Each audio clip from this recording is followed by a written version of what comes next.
We're really low here. All right. Yo, I was gonna say good morning, even though it technically is morning now, but it's not what I was. Hey guys, welcome to Sunshine Haze Co. Excuse me. I'm Aja. This is going to be your. It is the middle of the night, so please forgive me for my voice going in and out. Y'all know this happens. This is your monthly tarot forecast for the month of October. This video is for the Sagittarians, Sag Sun, Sag Moon, and Sag Rising. It is a general reading, so before I get started, if you feel like what I'm saying is not resonating with you, go on and check out your moon and or rising sign, which I will have linked down below in the description box, okay? Before I get started, a few quick shameless plugs. I've got hella videos that I would like you guys to watch. The first is the Mercury retrograde, because we are right in the thick of it. That is linked down below. With that being said, I've got Mercury retrograde tarot forecast as well for all of the elements. If you want your own personal Mercury retrograde reading, you can book one with me. That link is down below in the description box as well. What else? I'm saying what else, like I don't have these plugs written down right here. Oh, last one is the October raffle. We're in a new month, so I'm giving away something different. If you'd like to enter for what y'all, it's the middle of the night, please forgive me, I start stumbling over my words, but we're gonna get through this reading, okay? I am giving away or raffling off one loose herbal smudge blend this month. If you'd like to enter the raffle, you can watch the video, which I have linked in the description box also, for instructions on how to enter. That raffle will be open until October 10th, okay? All right, you guys, let's get into your reading. This is going to be the typical 4-card spread, going over the overall energy for you guys for this month, any challenges or obstacles that you might be facing for October. And because we're dealing mostly with Libra energy for this month, looking at where you need to tap into that Libra energy and bring some balance into your life. And as always, a quick little soul message, something extra for you to take away with you from this spread. Today, I am reading with the Wisdom of the Oracle deck, the Fountain Tarot, and also the Beyond Lemuria deck as well. All right. Alrighty, guys, let's get into it so I can hurry up and do the next reading and go to bed, because apparently I need to go to sleep. All right, you guys, first card in your spread is in the position of the overall energy, and you've got here and now. And so first I want to speak to the numerology. This comes with the number 32, which is 3 and 2, which breaks down to 5. 5 is the number of change. We're in a universal year. So anytime I do readings and I get the number of the universal year that we're in, it points to a very transformative time for you, or it points to a point in time or a space in time where you were actually experiencing some sort of spiritual transformation or transmutation or ascension or whatever the case may be. But the month of October is pretty lit for you guys, because there's something going down for you that is shifting your energy, and I get in more of a positive sense. Now, speaking to the energy of this here and now message, what I got when I pulled this card, Sag, is that you guys are fire, and your fire energy is known for singling out a destination and then shooting towards it with full force. We're in a month where we're dealing with a lot of air energy. We also have an we also have an air retrograde happening as well. So what the message is for you is to actually harness the energy that is swirling around in the cosmos for us right now. Doesn't mean to put out your fire, but it does mean to actually take advantage of that air and help it fuel your fire so that it can grow. Instead of deciding where you want to shoot towards, instead of deciding what you're going to do and figuring out what your end goal is, and then, like I said, going towards it at full force, through the month of October, actually allow yourself to see where life takes you. And then once life presents the end goal or the destination or whatever the opportunity is that you're supposed to be going for, then shoot your arrow and go towards it. But it is important to live in the here and now during this month. This month is not necessarily about planning. And I'll be completely honest, anytime we have a Mercury retrograde, whatever it is that you're planning for whatever reason, I know the reasons because I know the energies of Mercury, which I talk about in that video. But typically when we have Mercury retrograde, your plans tend to go a little haywire. So instead of putting your energy into that and then becoming frustrated when they go left or they don't play out exactly how you plan, put your energy into All right, I'm gonna see what goes down this month, and if something pops up that I feel, and you guys are very spiritual, you have a lot of intuitive energy. If something goes down that I feel like I need to be doing, then that's where I'm gonna shoot my arrow, and that is where I'm going to go. Okay. All right, y'all. Let's get into the next card. We've got the Queen of Cups in your crossing position, and first, I want to speak to this being a court card energy. Somebody sent a message, and I'm going to be completely honest with you guys. I do not have on my glasses. It's also the middle of the night, so I can't see. I don't know what that said, but thank you for tuning in. Queen of Cups. This is a court card. So, with this being in a crossing position during the month of October, it is very possible that you could be having a little bit of conflict with somebody that carries this energy. This is typically a more mature person, and it doesn't necessarily have to be an older person, but this is typically somebody who carries a little bit of a more mature water energy. They will typically be a sun sign or within their big three, or have a lot of this water energy in their chart: Pisces, Cancer, or Scorpio. Okay, somebody with these energies you could be clashing with over this month, and I'm actually not getting like a lot of like conflict, like fire, like bad negative energy, but I do pick up on the energy of like discord. Sag, if you have one of these people, somebody that carries this energy in your life, it's very possible that during this month, for whatever reason, this discord this discord causes a disconnect, which causes misunderstanding, not necessarily miscommunication, but definitely a little bit of I don't get it, and well, I don't understand. And this is where my stance is. That's where your stance is. I don't get what you're coming at me for. I don't understand. And the other person might be like, well, I don't understand where you're coming from. But I do get that there could be a little bit of confusion. We're talking about two energies that are not necessarily compatible. Not to say that they don't work well together. I have a lot of fire friends, interestingly enough, which I didn't start realizing until I was older. I'm a water sign, and a lot of my close friends are fire. So these energies, however, when we speak to astrology, they are not compatible. So you've got incompatible energies swirling around in air energy, while we also have an air retrograde. So just keep that in mind. A little bit of confusion, a little bit of disconnect.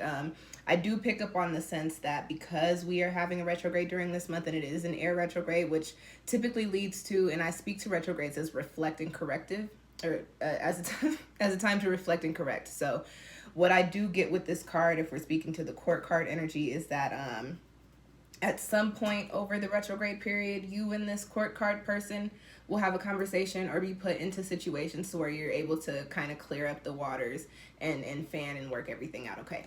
Now, speaking to the other energies, the other message that I was picking up with this Queen of Cups being in your crossing position is, I mentioned this earlier, Sag, you're a very intuitive sign. And while you are fire, you are very, very similar to the water signs as far as your spiritual energy goes. Okay. So the Queen of Cups, her intuition is popping, her psychism is popping, her gifts are popping. In the cross position, the Queen, I consider the Queen of Cups like baby high priestess. In the cross position, it points to your gifts being a little off, your insight being a little off, or you just completely disregarding your intuition for whatever reason. And it could be because you don't want to see the things that are being presented to you, or it could be because you're distracted. For whatever the case, I think it is important for you to turn this card into an upright supporting position during the month of October, because following your intuition will definitely prove to be beneficial to this here and now energy. If you follow your intuition, follow to where your little heartstrings are being pulled, follow to the signs of spirit and the signs of, your guides, the angel messages, your dreams, whatever your spiritual tokens and keys are. If you follow those things, you'll find yourself in the right here and now spaces. Okay. So turn this card into an upright crossing position. And if it's a court card energy, it'll work itself out. All right, y'all. Moving on into the next card in your spread. This is in the position of where you need to tap into some Libra energy, because we are dealing mostly with Libra energy for the month of October. Bring some balance into your life. And interestingly enough, you guys have the Lovers. And so I got a couple of different things with this card here. Off bat, we're going to speak to the most obvious one. I said this earlier, speaking to distraction. Distraction being why this Queen of Cups is crossed. For those of you Sagittarius people who are in relationships, or who are, dealing with somebody on a level that they are, your energy is intertwined with them, they could be a little distracting for you this month. or they could be consuming a lot of your time and your energy in a way that it causes you to be off kilter. The message for you, if that is what resonates, is that you need to not necessarily take a step back from your partnerships, but you definitely need to look over how you're moving. Do you spend every waking moment with this person? Does this person consume all of your thoughts? And while people think that's cute and they're like, oh, you're in love, I'm gonna keep it completely honestly real with you guys. That's weird. It's very weird to be up under somebody 24/7. It's strange to only think about a person 24/7 and not think about anything. That's problematic. That is toxic. And so Sagittarius, your card here is like, yo, the red flag. Catch yourself before you end up in them spaces. So if you're in a partnership, you might be feeling like, in all honesty, because we have all of this Libra energy and Libra is ruled by Venus, the love planet, you might be feeling clingy this month. That's very normal, but don't get weird with it. And if you have already started being weird with it, why are you being weird to me? Don't do that. If you already started being strange, reel yourself back. You need to allow yourself to see the things that are supposed to be coming in for you, to put yourself into the places that you're supposed to be in. And that person might be coming with you. It's very possible that they're supposed to be there with you as well. But when your energy is consumed, even if it's consumed by something good, remember, too much of a good thing can be bad.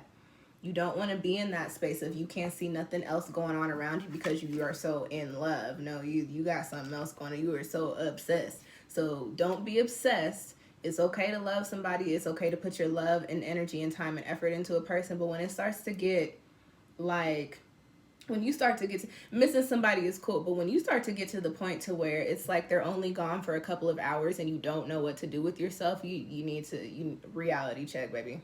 Have a little come to Jesus with yourself, okay? Now, on the other hand, this Lover's card doesn't always have to speak to a relationship. I want to put this in relation to your passion projects as well.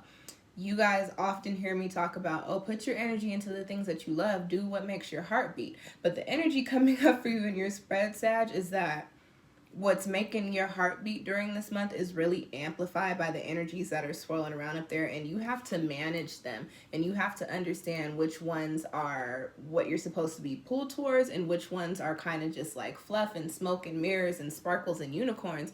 And while all that is kind of good, does it have what you need for where you're actually supposed to be going? So yes, continue to work on your passion projects. Continue to do the things that you're talented at. Continue to, put your effort and your energy into these spaces, into these places. However, do it with balance. Make sure that you're not overexerting yourself. Make sure that you're not overbearing upon other people or other energies or other things that are involved in the situation. And also make sure that you're giving yourself time to recharge, because you guys are fire. There's no way that you can move forward if you are putting all of your effort into something else. You got to save a little bit for yourself, so when the day ends and your little ember is low and you recharge, it can grow again the next morning. Okay, that was my fire analogy. All right, y'all, last card in your spread is in the position of the soul message, something extra for you to take away with you from this reading. And you've got furried and feathered friends, okay? And I'm gonna speak very generally to the obvious message here. Pay attention to your animal messages. Any little, if the bees keep coming to you, look up what the bees mean. I can tell you right now, bees bring abundance and happiness and positivity. If you are seeing like little ducks, well, not, this might be a Colorado thing. We have a lot of geese out here and we call them ducks, but we know they're geese, but everybody calls them ducks. I don't know why we do that, but like say when I first moved back, I was seeing 2 geese everywhere I went, to the point where I was like, no, these got to be the same geese. And I looked it up and I forget what the message was, but it had a lot to do with what was going on in my life at the time. So if you are getting animal messages or you see little animals popping up to you, or you're seeing animals in your dreams, look them up. Figure out what they mean, see where in your life that applies. I, the other day, was washing clothes, and for whatever reason, outside, the spiders were just like, hey, girl. And I was like, ooh, I accept this, but let's not get invasive. So I think until I officially was like, yo, okay, I will look this up and figure out what y'all are trying to show me. I kept running into spiders. Like, there was literally one that almost dropped on my head. Our elevator broke. I tried to go down the steps and there was this crazy big old spider web. I was like, oh no, not messing with that. I had to go down the other way. There was a spider at the bottom of the steps. And so when I finally saw the last spider, I was like, all right, I'm gonna look this up. I got it. I see it. I acknowledge it. And I didn't look it up yet. So I hope I don't see no more spiders. I'm gonna look it up. I will look it up tonight or tomorrow morning. Please don't send me no more spiders, but pay attention to your animal messages. Feathered and furry friends. Also with this card, speaking to, you know, that emotional support level of the feathered and furried friends, there's a message here that comes in to say, while you are finding love and happiness in the situations that you have going on, it is important to always remember where you come from, to always remember what you are rooted in, and to not let the things that you are supposed to keep with you and continue to carry with you fall by the wayside because of new things that come in. I speak a lot in my videos to clearing out energies when you're supposed to be coming into new chapters, and I don't speak often on keeping the things that are meant for you to help you progress forward and bringing them into the new chapters. This is a month in which that is a very important message for you guys. So take a look at what you've got going on. Take a look at what you've moved your efforts and your energy away from because of the new things that you've got going on. And look at, you know, are you putting too much energy in this space? What can you take away and still have this be positive and abundance? And this is the Lovers card here that I'm pointing to right now. Still have this be positive and abundant while you can, you know, reignite your flame in other spaces where it needs to be lit. Okay? Okay. All right, y'all, that is your spread for the night. I think that's all I got for y'all. I dropped all of my plugs at the beginning, so all I got to say is if you like the video, do me a favor, hit the little thumbs up button. It does help my channel become more visible on YouTube. If you have any questions or comments, when I put on my glasses, I will get in there and read them and respond to them.